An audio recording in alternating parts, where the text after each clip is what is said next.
فرماتے ہیں علی ان کو جنت کی طرف بلا رہا ہے لیکن یہ بضد ہیں کہ ہمیں جہنم میں جانا ہے. علی ان کو علم دینا چاہتا ہے لیکن یہ بضد ہیں کہ ہمیں جہالتوں میں رہنا ہے. اور جس نے علم لیا کوئی سلمان بنا, کوئی میثم تمار بنا. ہاں یہ وہ علوم ہیں جو آپ نے اہل بیت سے لینے کا. صفائی نصف ایمان ہے, صفائی مسلمانوں میں ہے نہیں. مسلمان سچا ہوتا ہے, سچائی ہے نہیں. مسلمان چور نہیں ہوتا, واویلا ہے. مثلا جناب ابو بکر اچھے تھے, آپ نے خلیفہ بنا دیا, بہت خوب. پھر آپ کو جناب عمر ملے, آپ نے بنا دیا, بہت خوب. پھر جناب عثمان ملے, بنا دیا, بہت خوب. پھر حضرت علی ملے, آپ نے بنا دیا, بہت خوب. اب علی کے بعد ہم کو علم دیا. پھر نوح آئے, مٹکے بناتے تھے, لوگوں کو یہ علم سکھایا. کوئی نبی آیا اس نے کشتی بنانا, کوئی نبی آیا اس نے گھر بنانا, کوئی نبی, یہ سارے انبیاء سکھاتے گئے. پھر لوگوں نے وہاں سے سیکھتے سیکھتے وہ علوم کیا کرتے گئے. لیکن ہر علم کی جڑ کس تک پہنچتی ہے؟ یا نبی تک پہنچتی ہے یا امام تک پہنچتی ہے. اور ان تمام انبیاء کے علم کے وارث ہیں آل رسول. دو ولایتوں کو مانا, تیسری ولایت کو مسلمانوں نے نہیں مانا. چلو بالفرض نبی کے بعد آپ کو 3-4 بندے بہت اچھے مل گئے, آپ کے بقول آپ نے حکمران بنا دیا. سارے دین کا جو ٹھیکہ ہے وہ مفتی اور مولویوں کو دے دیا. اب مفتی جو چاہے گا, جہاں چاہے گا, امت کو کیا کرے گا؟ موڑے گا. ایک مرتبہ فتویٰ دے گا یہ حرام ہے, یہ حلال ہے. ایک مرتبہ فتویٰ دے گا یہ واجب القتل ہے. پھر یہ واقعات پاکستان میں جو رونما ہو رہے ہیں, کیوں ہو رہے ہیں؟ بھائی ایک 22 سال کا بچہ, اسے کیا پتا؟ اس کے ذہن میں ڈال دیا جائے مثلا یہ بدعتی ہیں, یہ کافر ہیں. بھری مجمع میں, بھری مجلس میں آتا ہے اور ذاکر امام حسین کو گولی مار کے چلا جاتا ہے. ہاں؟ اور جب اس سے پوچھو گے بھائی تم نے کس کے کہنے پہ مارا, کہے گا مفتی نے کہا تھا, مولوی نے کہا تھا. کسی کی جان لینے کا حکم اولی الامر کے علاوہ کوئی نہیں دے سکتا. یہاں کوئی مجتہد ہو, صاحب اجتہاد ہو, آپ بولتے مولانا فلاں بندہ مرتد ہو گیا, اسلام میں مرتد کی سزا موت ہے, کیا میں مار سکتا ہوں؟ کیا مجھے اجازت ہے؟ مولانا خدا نہ خواستہ فلاں آدمی اہل بیت رسول کو گالیاں دے رہا ہے, کیا میں مار سکتا ہوں؟ قطعاً اجازت نہیں ہے, مجھے کسی کے قتل کی اجازت نہیں ہے. جب تک کسی مجتہد کی اجازت نہ ہو, قاضی القضات کی اجازت نہ ہو, پھر پورا معاشرہ جنگل بن جائے گا. میں اسے ماروں گا, وہ مجھے مارے گا. پھر افغانستان کا وہ قصہ کہ گدھا مسجد میں گھسایا, پتہ نہیں 37 لوگ مر گئے گدھے کی وجہ سے. انسان اگر اپنی منمانی پہ آئے تو ہم ایک دوسرے کے قتل کریں گے. میں بولوں گا مجھے وہابی اچھا نہیں لگتا, وہابی بولیں گے میں شیعہ اچھا نہیں لگتے. پھر کون سا قانون اور کون سی حاکمیت؟ دو طرح کے مرتد ہیں. ایک آدمی مرتد ہو گیا, یہ لبرل ہو گیا, سیکولر ہو گیا, دین کو نہیں مانتا, اللہ کو نہیں مانتا, نبی کو نہیں مانتا. کیا یہ واجب القتل ہے؟ وقت کا حاکم کہتا ہے نہیں. کون سا مرتد واجب القتل ہے؟ وہ مرتد جو اپنے ارتداد کو پھیلا رہا ہے. اب یہ ناسور ہے. مثلا ایک خاتون حجاب نہیں کرتی, کہتی مجھے اسلام کا یہ حکم سمجھ میں نہیں آتا. نہیں آتا, تمہاری کھوپڑی میں اتنی جگہ نہیں ہے, نہیں آتا, چلو نہ کرو. لیکن ایک مرتبہ بے حجابی بھی کرتی ہے, پھر روڈ پہ کھڑی ہو کے اپنی بے حجابی کا اعلان بھی کرتی ہے. یعنی لوگوں کے ذہنوں میں ترویج و تبلیغ کرتی ہے, ایڈورٹائزمنٹ کرتی ہے.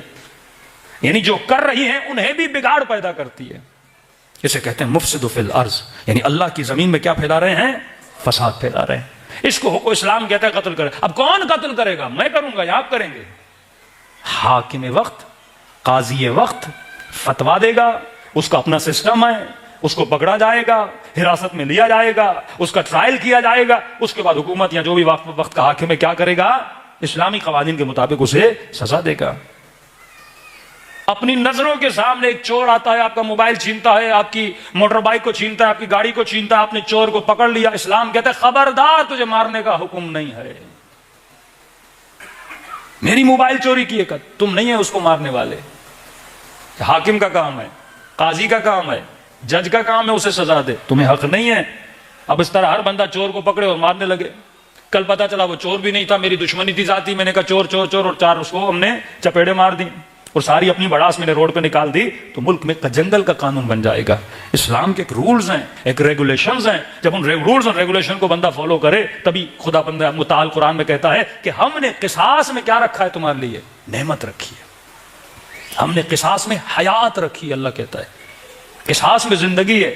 کسی نے معصوم سے پوچھا مولا قصاص تو موت کا نام ہے، اس میں حیات کہاں ہے؟ خدا نخواستہ ایک شادی شدہ عورت نے یا مرد نے زنا کر دی، اسلام کہتا ہے اس کو سنسار کر کے مار دو، کہ مولا یہ تو موت ہے، قصاص مطلب موت ہے۔ کسی نے آپ کے بیٹے کو مارا، اسلام کہتا ہے تمہیں حق ہے یا اسے پیسے لے کے معاف کرو، یا تم کہو کہ میں سزا چاہتا ہوں، اسے موت ملنی چاہیے، موت کے بدلے میں موت، پیسے بھی لے سکتے ہو، تمہاری مرضی ہے۔ یہ حق دیتا ہے وارث کو اسلام۔ اب آپ نے کہا مجھے قصاص کرنا ہے، جب تم موت کا تقاضا کرو گے تو اسے قصاص بولا جائے گا، مطلب مارا ہے، موت کے بدلے میں موت کا سوال کرتا ہوں۔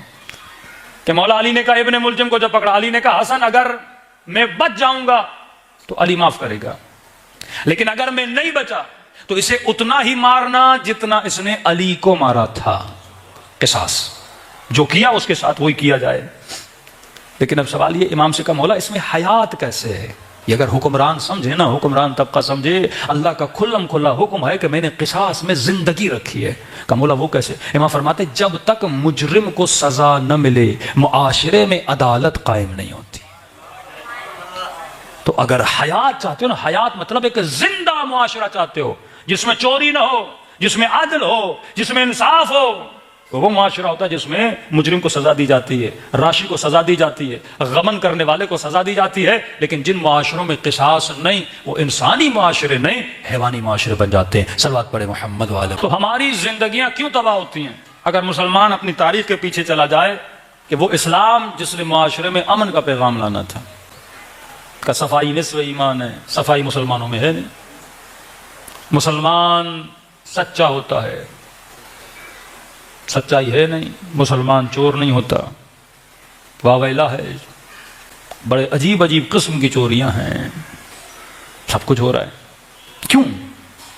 بہترین دین، بہترین نبی اللہ نے ہمیں عطا کی ہے، بہترین کتاب، لیکن بہترین قوم ہم نہیں بن سکے، کیونکہ قوموں کو منظم نبی بناتا ہے یا امام بناتا ہے۔ دو ولایتوں کو مانا، تیسری ولایت کو مسلمانوں نے نہیں مانا۔ چلو بالفرض نبی کے بعد آپ کو 3-4 بندے بہت اچھے مل گئے، آپ کے بقول آپ نے حکمران بنا دیا، ہم اس بحث سے بھی نکل جاتے ہیں نا، لیکن اللہ نے عقل دی ہر انسان کو۔ مثلا جناب ابو بکر اچھے تھے، آپ نے خلیفہ بنا دیا، بہت خوب۔ پھر آپ کو جناب عمر ملے، آپ نے بنا دیا، بہت خوب۔ پھر جناب عثمان ملے، بنا دیا، بہت خوب۔ پھر حضرت علی ملے، آپ نے بنا دیا، بہت خوب۔ اب علی کے بعد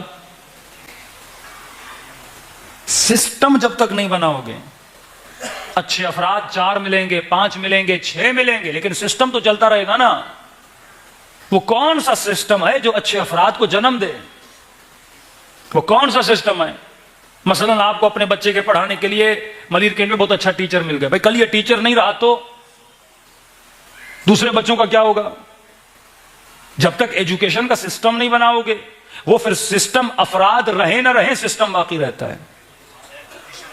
مثلا یہ امام بارگاہ، اگر اس امام بارگاہ کو ایک فرد چلائے، بہت اچھا چلائے، یہ بھی سوچنا ہے نا کل یہ فرد مر گیا تو کیا ہوگا؟ افراد تو مر جاتے ہیں نا، افراد ہمیشہ باقی نہیں رہتے۔ عقل مند آدمی اپنی زندگی میں سسٹم بناتا ہے کہ اگر کل میں نہ بھی رہا، جتنے لوگ آئیں اس سسٹم سے جب کراس کریں تو سسٹم اچھے لوگوں کو چنے۔ آپ ایئرپورٹ پہ جاتے ہو نا، ایئرپورٹ نے ایک سسٹم کی مشین رکھی ہے، اب چیک ان بیلنس ہوتا ہے، جس بندے کے جیب میں ہیروئن ہے، چرس ہے یا گولڈ ہے، فوراً سسٹم کیا کرتا ہے؟ ریڈار بناتا ہے، تاکہ کوئی بھی غلط بندہ اس ایئرپورٹ کے اندر داخل نہ ہو سکے۔ ہم نے حکومت کے لیے کون سا سسٹم بنایا کہ غلط افراد حکومت پہ نہ آئیں، یزید جیسے حکومت پہ نہ آئیں، ہارون جیسے حکومت پہ نہ آئیں، مامون جیسے حکومت پہ نہ آئیں، منتصر جیسے حکومت پہ نہ آئیں، ایسے لوگ جنہوں نے ایک ایک کر کے آل رسول کو شہید کیا۔ کرپٹ سسٹم کرپٹ لوگوں کو چنتا ہے، اچھا سسٹم اچھے لوگوں کا انتخاب کرتا ہے۔ اب سوال یہ سسٹم میں بناؤں، میرے پاس علم نہیں ہے۔ اللہ نے کہا جس طرح میں نے تجھے نبوت کا سسٹم دیا، اسی طرح میں نے تجھے ولایت کا بھی سسٹم دیا ہے۔ انی جاعل للناس اماما، میں لوگوں کے لیے ہادی چنتا ہوں، میں لوگوں کے لیے امام چنتا ہوں۔ تو اگر نبی کے جانے کے بعد اس سسٹم کو فالو کیا جاتا جو سسٹم الہی سسٹم تھا، واللہ آج مسلمان عرش الہی پہ حکومت کر رہے ہوتے، کیونکہ علم آل رسول کے پاس تھا۔ یہ سنی سنائی باتیں نہیں، خود کہہ کر گئے انا مدینۃ العلم وعلی بابھا۔ کس نے سلونی کا دعویٰ کیا؟ علی بن ابی طالب نے۔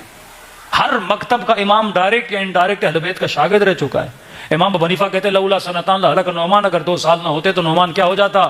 ہلاک ہو جاتا۔ ڈائریکٹ یا انڈائریکٹ علی بن طالب کے شاگرد ہیں۔ صوفیہ کرام ڈائریکٹ یا انڈائریکٹ علی بن طالب کے شاگرد ہیں۔ نہج البلاغہ اٹھا لو، علم علی دیکھو، امام کی حدیثیں دیکھو، حکمت امام دیکھو، کلمات قصار دیکھو، خطبہ امیر المومنین دیکھو، خطبہ اسد ابن علی دیکھو، پتہ چلے گا علم ان کی میراث ہے، علم ان کی دولت ہے۔ اور جابر ابن حیان جیسے شاگرد، بائیولوجی، کیمسٹری، میتھمیٹک، یہ علم العادات، علم الابجد، علم کیمیا، یہ سب کچھ کس کے پاس ہے؟ اہل بیت رسول کے پاس۔ یعنی اب تصور کریں، مولا علی نے 4 ساڑھے 4 سال حکومت کی، اگر علی کو 25 سال حکومت کرنے دی جاتی، مسلمان کہاں ہوتا؟ یہ بجلی جو آ کے ایڈیسن نے بنائی، اہل بیت اسی زمانے میں بتا دیتے بجلی کیسے بنائی جاتی ہے، کارخانے کیسے چلائے جاتے ہیں، کیونکہ وہ علم الہی کے حامل تھے۔ کشتی بنانے کا ہنر کس نے دیا؟ حضرت داؤد نے دیا نا۔ یہ ایگریکلچر کا ہنر کس نے دیا؟ انبیاء نے دیا۔ بعد میں ہم نے ترقی کی، لیکن بیسکس کس نے ہمیں سکھائیں؟ انبیاء نے سکھائیں۔ حضرت آدم زمین پر آئے، آتے ہی انہوں نے کھیتی باڑی شروع کر دی۔ کہاں سے علم ملا حضرت آدم کو؟ علم اسماء کلھا، خدا نے آدم کو علم دیا۔ پھر نوح آئے، مٹکے بناتے تھے، لوگوں کو یہ علم سکھایا۔ کوئی نبی آیا، اس نے کشتی بنانا، کوئی نبی آیا، اس نے گھر بنانا، کوئی نبی، یہ سارے انبیاء سکھاتے گئے۔ پھر لوگوں نے وہاں سے سیکھتے سیکھتے وہ علوم کیا کرتے گئے۔ لیکن ہر علم کی جڑ کس تک پہنچتی ہے؟ یا نبی تک پہنچتی ہے یا امام تک پہنچتی ہے۔ اور ان تمام انبیاء کے علم کے وارث ہیں آل رسول۔ تمام انبیاء کے علوم کے وارث، وہ علم نجوم، علم بحر، وہ علم فلکیات، وہ علم ادب، وہ علم نحو، وہ علم صرف، جتنے علوم ہیں اہل بیت رسول کے۔ بھائی آپ علم لوگ نہیں تو وہ کیا کریں؟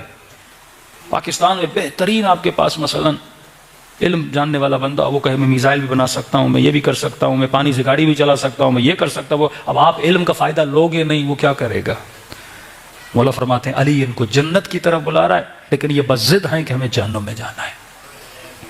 علی ان کو علم دینا چاہتا ہے، لیکن یہ بضد ہیں کہ ہمیں جہالتوں میں رہنا ہے۔ اور جس نے علم لیا، کوئی سلمان بنا، کوئی میثم تمار بنا، ہاں یہ وہ علوم ہیں جو آپ نے اہل بیت سے لینے۔ السلام علیکم دوستو، کیسے ہیں آپ؟ امید کرتا ہوں کہ آپ خیریت سے ہوں گے۔ اگر آپ کو ہماری یہ ویڈیو اچھی لگی ہو تو چینل کو لائک، سبسکرائب اور شیئر ضرور کیجیے گا، تاکہ ہر آنے والی ویڈیو آپ کے پاس بر وقت پہنچ سکے۔ شکریہ۔